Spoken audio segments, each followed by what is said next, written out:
effect where we have sunshine, positive vibes, just trying to change some lives. Today, I'm actually going to be sharing an encouraging message based on the word, one in particular of my favorite Bible scripture, and one about a parable that Jesus, shares with some of the people and disciples and things of that sort. So if you're looking forward to that, stay tuned. Make sure to give this video a thumbs up, and I hope that you should subscribe so that you can stay tuned for future messages. So today, I'm actually going to be sharing about planting the seeds. And I'm not even gonna lie to y'all, that is my favorite scripture, Galatians 6:9. Let us not get tired of doing good, for we shall reap our harvest if we do not give up.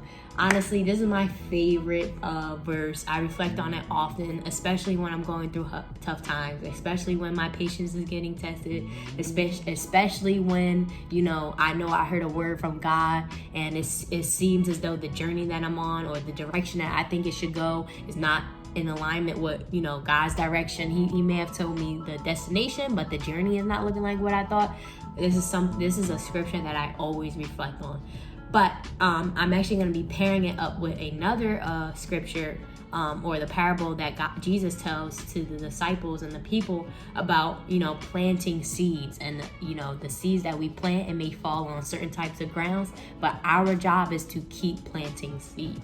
To give just a little bit of connection or backstory on why this scripture stood out to me a lot was essentially I was working at a job, and I'll just say that job was ABC, okay, at ABC. So, I was working at ABC. The job itself was okay. It wasn't like a super challenging job, so I knew what I was supposed to be doing. I knew the people. It wasn't like, I was new there or anything like that. But I will say, I started to get disencouraged because one, the job itself wasn't a challenging job, so I would want to, progress to a different type of job. So let's say it was a sales job, maybe I wanted to be doing more of the marketing or, technical science stuff. So just that urge of wanting to be in a different space, because I felt as though I mastered the space that I was in. And then to add on, I would say the environment was not disincluding, but that's how I would describe it. Like I would say everyone else was kind of like a group or knew each other, or because they've been in this role for 15 years or they've been at ABC company for 15 years and I'm only there for 2 years. It was more of like, you still gotta earn your spot, you still gotta earn your trust with us. So to give all that context, and not earning trust in the sense of they were being mean to me, but let's say if I was saying, they're advertising via cell phone, and I'm saying, hey, we should actually advertise via the newspaper because this is really going to get us a whole bunch of leads, this is going to get us a whole bunch of business, blah, blah, blah. They wouldn't, buy into what I was saying until the time came. Meaning, eventually everything that I shared came into fruition, and then they started to realize, oh, actually, we should have listened to that idea.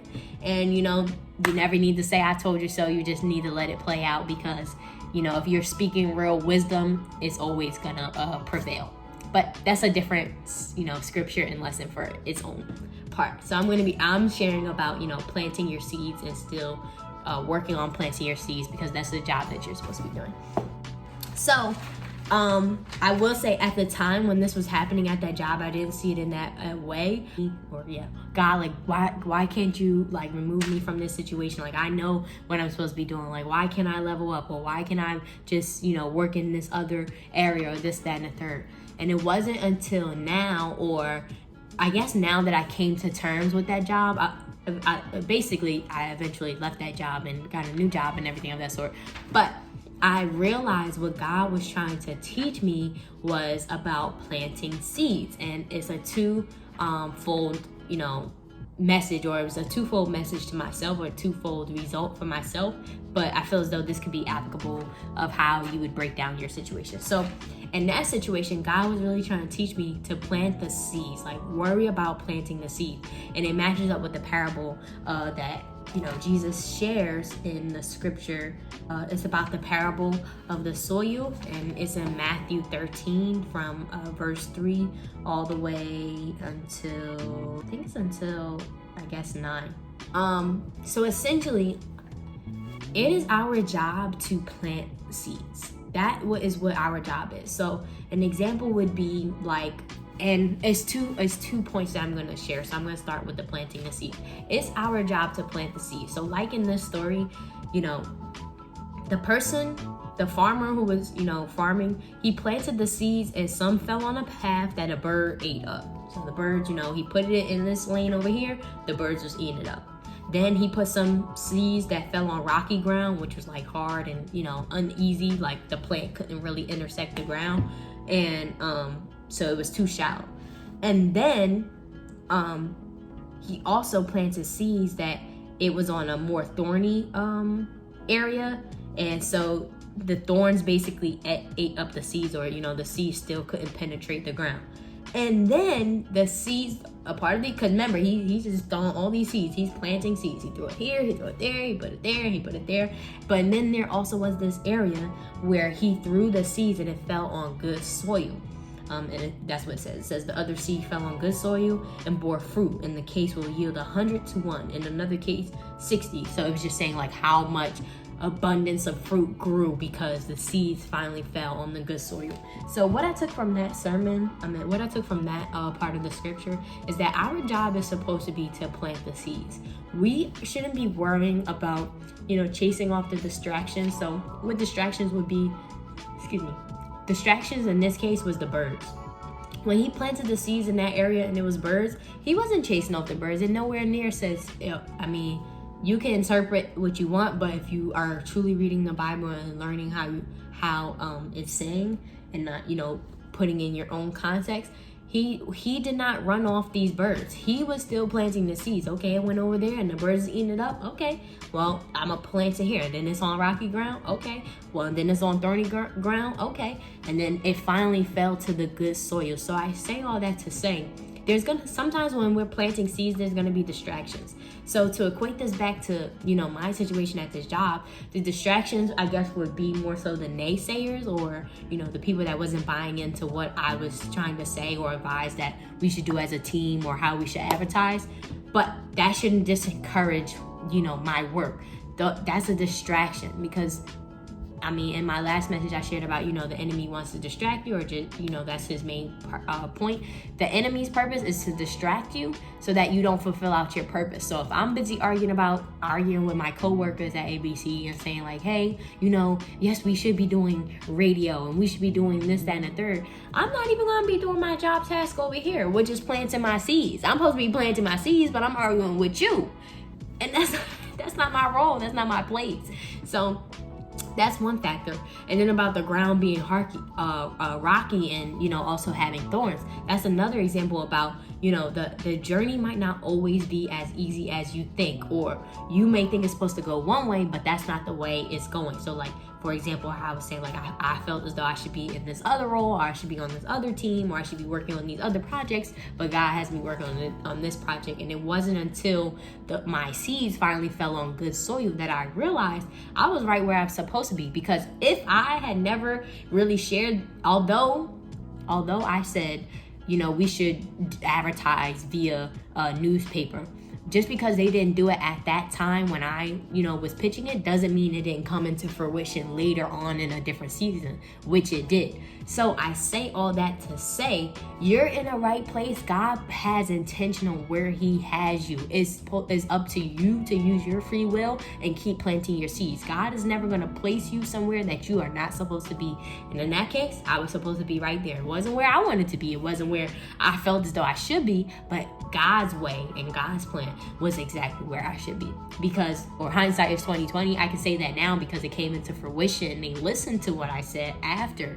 But in the moment, they definitely didn't listen. They definitely was still doing their plan. They thought their idea was great. They were going to do it their way until, you know, some things started rolling in effect. And they're like, actually, I think we should do what, you know, Nina-Simone said. So anyway, it's not about pride, or it's not about them listening to me, or I was right and they were wrong. It's more so about the lesson in which I learned on that journey, is that I need to be responsible of planting my seeds. If my seeds, my knowledge, my impact, I'm just gonna have a good impact. I'm gonna share the good message. I'm gonna treat people positively. I'm gonna encourage people. I'm gonna use my tongue to speak life.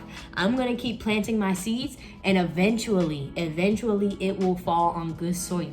It's gonna be some rocky soil. It's gonna be some birds trying to eat it up, distract it, and critique it. But that's not my responsibility to not saying argue back and forth or put those things in its place. That's not my responsibility. I can be concerned with it and bring it to God, but at the end of the day, I need to. It's so many seeds I need to plant. I need to get to work, and I need to plant my seeds. It's a lot of fruit that needs to grow, and it's not gonna grow if I don't plant my seeds. So I say all that to say, and then just relating it back to, my favorite scripture, even when it's not panning out the way that you think it's going to pan out, even when it literally feels like, dang, I've been out here in the field planting these seeds all day. I've been doing it all year. I've been doing it for 10 years. Did you know how long it takes a tree to grow? What is it, 20 years? I mean, that might be some trees. Don't get too technical on me. But my point is, it takes time. It takes time. And as it says, do not lose faith. Do not feel, like questionable about doing good, because eventually you will reap a harvest. It literally says it in the word. That's Galatians 6:9, as I said. And the parable about the planting good seeds on soil, that's in Matthew 13. So Matthew 13 verse 3. So yeah, I really just wanted to share that message. I hope that is encouraging for somebody. I really just want to encourage, do not lose faith, because your harvest is literally on the horizon. Like right in the midst of you planting this next seed, the harvest is about to sprout up and bear so much fruit. Or I was going to say vegetables, because I was about to say, vegetables grow on the ground, but that's not what the scriptures say. I'm more so just trying to give an analogy. But the point is, you're about to bear so much fruit, whether it's the resources that you need, whether it's the environment you need to be in, whether it's, the people that you're around.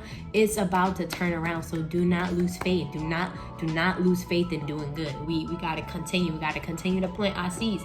And if, and I know it don't, because I know who in control. I know God is in control, and it always pans out God's way. But if in one example or experience, if at all it did not turn out the way you think it's gonna turn out, I trust and believe, because I could even break this down in an example about let's say somebody do you wrong, but you choose to, say good words to them, or you never choose to feed into their negativity, and you feel like, dang, like I always say the right thing to do, or I always, like, people curse me out, but I never curse them back out, and that makes me feel weak. I promise you, like the word says too, Lord literally says, the vengeance is mine, so you don't even need to worry about those people getting what they put out there. They will eventually get what they put out there. That's one thing I do know. So even in that, don't lose faith in doing good, because you're gonna reap a harvest. Because when you choose to do good to people, good people are gonna start doing good to you. I promise. Even if you face like 5 people and they doing bad to you, I promise you're gonna face 20 people doing good to you. Because one thing about the Lord, and I know He never does not come through. I know that for a fact. So even when it's not under your timeline, trust and believe God is gonna come through. So don't lose faith in doing good, because the seeds that you planting really will produce the fruit or the harvest or reward or what you shall reap. So with all that to say, I really hope that you enjoyed this message. I hope you come back for the next encouraging word that I share. And if you like this video, be sure to give it a thumbs up, share it to somebody that you know it might impact, and definitely leave me a comment below. Maybe if you've experienced, planting your seeds and finally reaping a harvest, or, comment below just your thoughts on the scripture or any scripture that you may have that relates to this. So really hope you enjoyed. Hope you tune in for my next video.